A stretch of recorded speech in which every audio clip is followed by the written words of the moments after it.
A terrifying call comes into 911. Then in a twist no one was expecting, the caller is the one thrown in jail. So you just took it off of Google? Did you use any like AI or anything for it? Yeah. What AI did you use? You used ChatGPT? This is Inside the Crime, presented by Law&Crime. I'm Elizabeth Millner.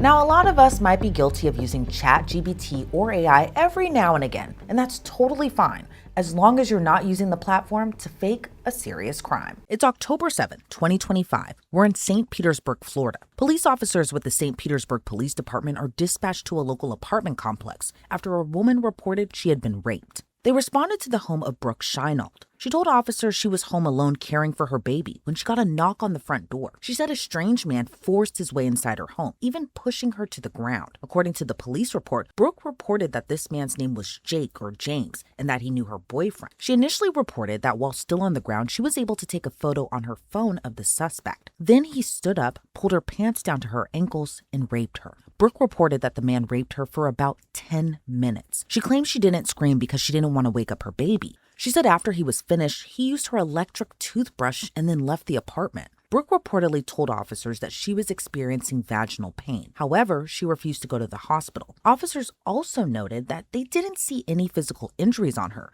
Her clothes weren't torn, nor were there any signs of struggle inside the apartment. But Brooke showed officers the photo of her alleged rapist. It was this man who appears in a dark-colored hoodie and pants, a long beard with a backpack next to him. But for those who are avid TikTok watchers, like myself, this guy seems very familiar because he was part of a viral trend on the app. Now, users would generate AI images of people who appear homeless inside their house to scare their friends or family. When officers learned of this viral trend, they noticed the same guy on TikTok was the supposed suspect. But again, he's not a real person. October 9th, 2025. 2 days after Brooke made the rape allegations. It's about 9:40 at night, and officers are back at her home.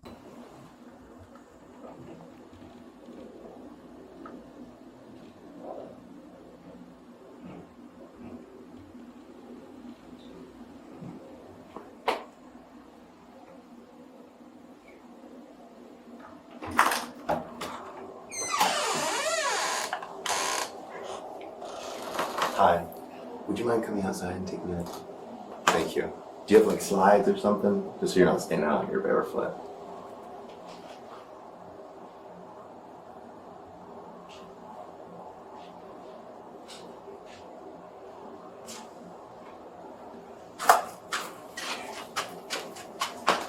Alright. Can you do me a favor and put your hands on your back? Okay? What? Just hold on. We'll explain it. We'll explain it all. We'll explain it all. And I'll explain everything to you in a second. If you could just go back for a second. I'm just trying to figure out what's going on. We'll explain everything in one. It's okay. Alright, I'm not going to put them on tight. Here, make sure you just keep them straight. Thank you. I appreciate you being It'll be cooperative okay. with me, okay? We'll I'm going to explain put one everything. finger length here. We'll be good to go, okay? Alright. Not even Charlie 15. Okay. Did you here? Hold on. I'm gonna double lock them. Okay. I'm going to explain everything to you.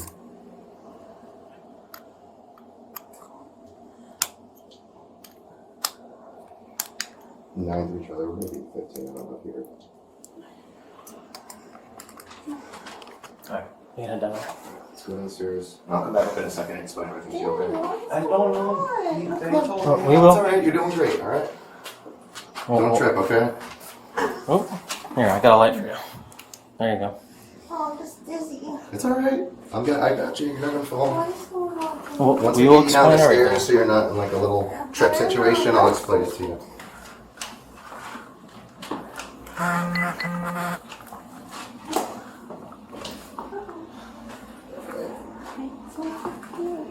Don't explain it all to you.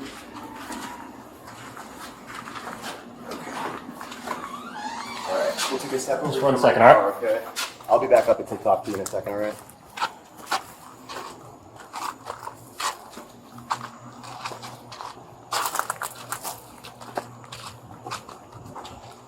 Just this way. Over there. Do you have anything on you? No, Just the shirt? I was just in bed. Okay. Okay.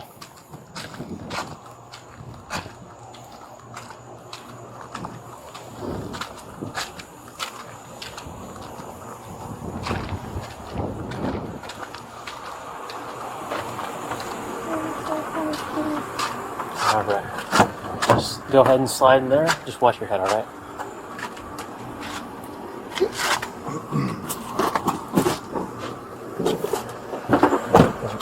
Yep. And then if you can roll down the window. Yeah.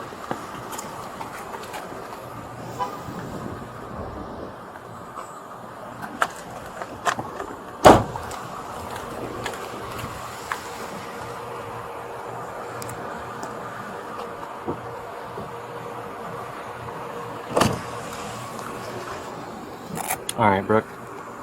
So the reason that you're in handcuffs is going to be, well, let me read this to you first and then we'll discuss, okay? This is not an admission of guilt, okay? This is just your rights that I'll be advising you of, okay? Okay.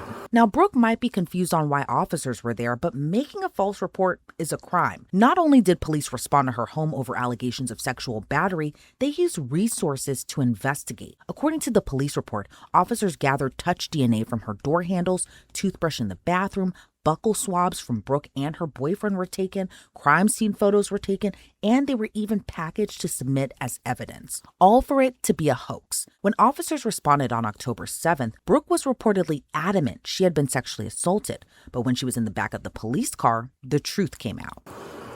This is not an admission of guilt, okay? This is just your rights that I'll be advising you of, okay? Okay. You have the right to remain silent. Anything you say can and will be used against you in a court of law. You have the right to talk to a lawyer and have him or her present with you while you are being questioned. If you cannot afford to hire a lawyer, one will be appointed to represent you. You can decide at any time to exercise these rights and not answer any questions or make any statements. Do you understand each of these rights I've explained to you? Having these rights in mind, do you wish to talk to us now? Sorry, what?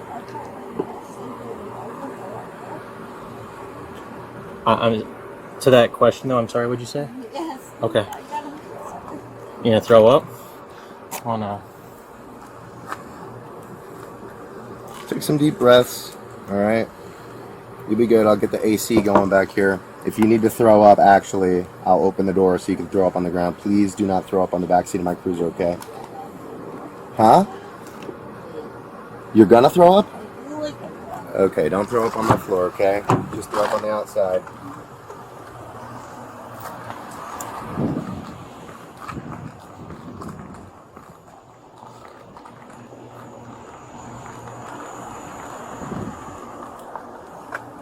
All right, you good? All right. Okay. Alright. So, Brooke, the reason we were out here tonight is because you called the police the other day, right? Alleging that someone had broken into your apartment and everything, right? Would you like to be forthcoming with us about that? Okay. That means, would you like to tell us the truth? What's that? Well, I need to hear your side of the story, okay? So, what happened with all that? Because you alleged a sexual battery happened and that someone broke in and burglarized your apartment. You want to turn your out? Yes, I lied about it. Why? I don't know. You don't know? Still feel depression. You were dealing with depression and what? And you hadn't been sleeping? So, when they talked to you, why didn't you tell them the truth then? You were scared? What were you scared of? Right, because you said that a man came and raped you. That's a very serious crime you're alleging, right? Sorry, I didn't get out. I get some counseling and I can call today. Okay. So what, the person that you said did it, how did you make that? You got a picture off Google? Can you see me to get the hair out of my... Sure. Sorry. There's that better? So you just took it off of Google? Did you use any like AI or anything for it? Yeah. What AI did you use? Chat. You used ChatGPT? What'd you type in to make it? You just put homeless man? Did you see, like, where did you come up with that? Was it a trend or something? No, I don't even follow trends. I don't know. I just You just what? want attention. You just wanted attention? Okay. So after, why did you do it a second time though? I don't do this. No, like, the originally reported the burglary, right? But then later on alleging the rape. I don't know, officer. All I know is that man up there needs me to help with those two kids. If he can't financially do it, I cannot go to jail, officer. Okay. I admit that I have problems, but I'm gonna get therapy to help me. I promise. Well, I just want you to understand how serious those things And are. I promise I'm never gonna Right? do We it had again. canine officers out. What if we found someone that looked like that and now we're getting out with them because you created an AI photo and now we're out with them and now we're interviewing someone from someone that's made up, right? Imagine if somebody got bit by the dog because they matched that description, right? Totally innocent person. Okay. Well, I appreciate you being honest now. Okay. At least we took that, but unfortunately you are going to be taking the trip tonight, okay? Yeah. You can't file false police reports. Okay? How long do you think I want to be in, or he needs help with the kids? I don't have an answer for you with that right now. We'll go talk to him and let him know what's going on, and then we'll get right back with you, okay? All right, I'm gonna reach in there and buckle you up, okay? You want to just open the door? Yeah. Here.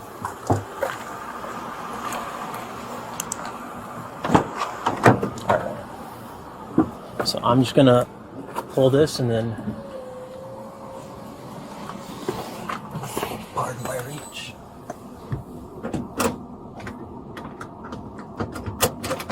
Alright. Okay, just give us 1 second.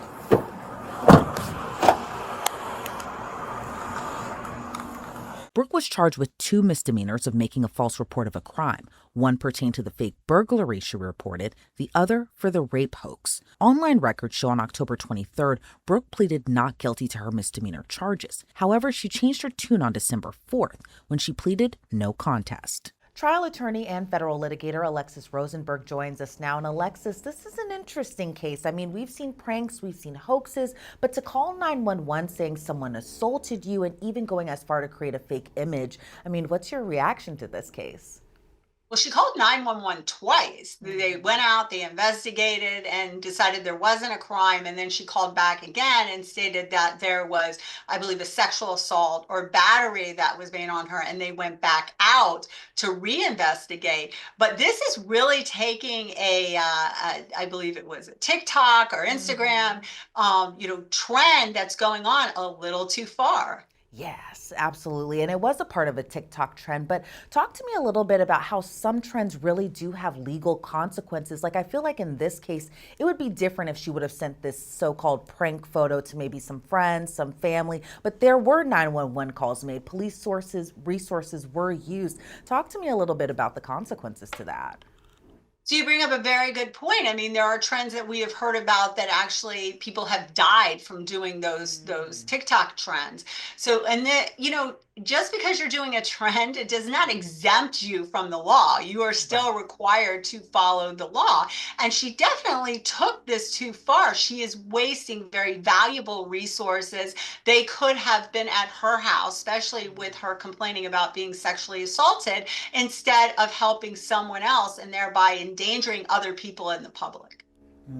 And do you think in a situation like this, say because she was facing misdemeanor charges and because we do know that she had pleaded guilty, do you think a situation like restitution is in order because she did waste those police resources? So the prosecutor could have asked for restitution. The problem with restitution in this particular case is how do you put a dollar amount on it? Now, they could have, of course, put, came up with some sort of formula and come up with an amount. I don't believe the prosecution did ask for restitution. And I think just simply letting her plea to a simple misdemeanor, but that's all she was charged with. I don't know if that's necessarily going to stop somebody. I think hitting her with some sort of restitution and making her pay back for some of that waste of resources probably would have been very good to teach her a lesson, because it just seems so obvious that you don't, fake a photo and then call the police twice and have them come out.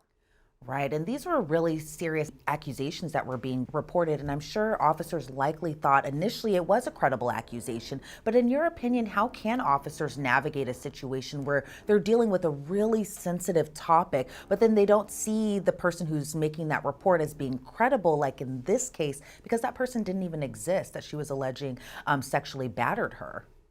You bring up a very good point, because let's just say that she had put somebody that was in there and that person ended up getting arrested.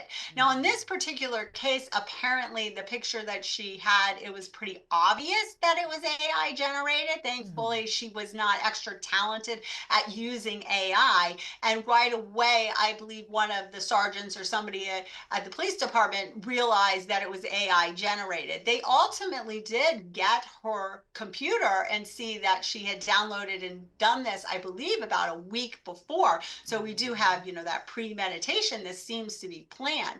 But it is a very dangerous thing that you could have somebody that is using a picture and blaming someone else for something, something similar.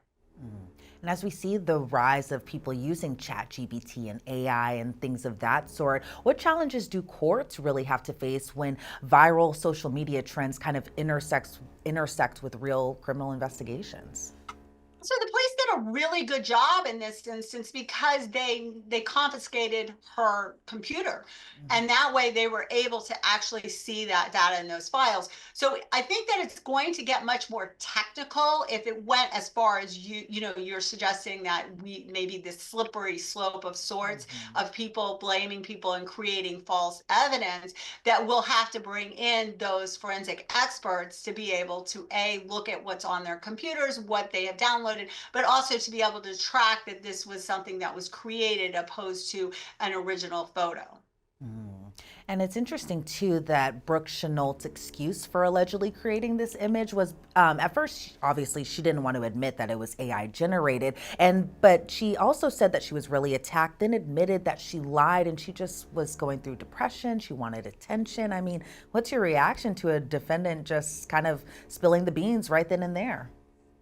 It's not an excuse or a defense to a crime. The judge may look at that at sentencing, and that may be one of the reasons that they agreed to accept the plea that was offered to her in this case, that they were taking that into consideration. But that's not a defense. The fact that you're depressed or having a hard time, like you had said, she could have accidentally or intentionally implicated somebody, and she was saying that she was sexually assaulted. So this is very serious. This could create a lot of issues and problems, even if the person was ultimately not found to have done that. Publicly, once that's out there, Pandora's box is open. That could seriously damage somebody's reputation, even if they are found to be innocent of those accusations. Now we're learning that she did end up pleading guilty to those misdemeanors. Does that come as a surprise to you? No, this is a pretty clear cut case. With this type of situation, it's really whether you intended to do it or whether it was a mistake, because you could have a situation where somebody may identify someone as, committing a crime, and they may seriously believe that that person did that crime, and they're not trying to intentionally mislead. But here it was pretty clear with the evidence that the police obtained that this was intentional. Yeah, absolutely. And in terms of lessons that need to be learned for situations like this, what type of lessons do you think people should be wary of when they want to participate in a TikTok trend or do something like this, especially as AI software really is so easy to use? Well, one, don't put yourself in harm's way, and two, don't commit crimes in order to follow that trend. Yeah, that very wise words. I mean, it's simple, but still, it feels like it has to be reiterated sometimes, especially in cases like this. Alexis Rosenberg, I want to thank you so much for joining us today. I really appreciate your time. Thank you so much for having me, as always. Again, I do want to clarify that Brooke Scheinel pleaded no contest to her charges. She was sentenced to probation, and part of her conditions was not to be on TikTok. Thanks for tuning into this episode of Inside the Crime. I'm Elizabeth Millner.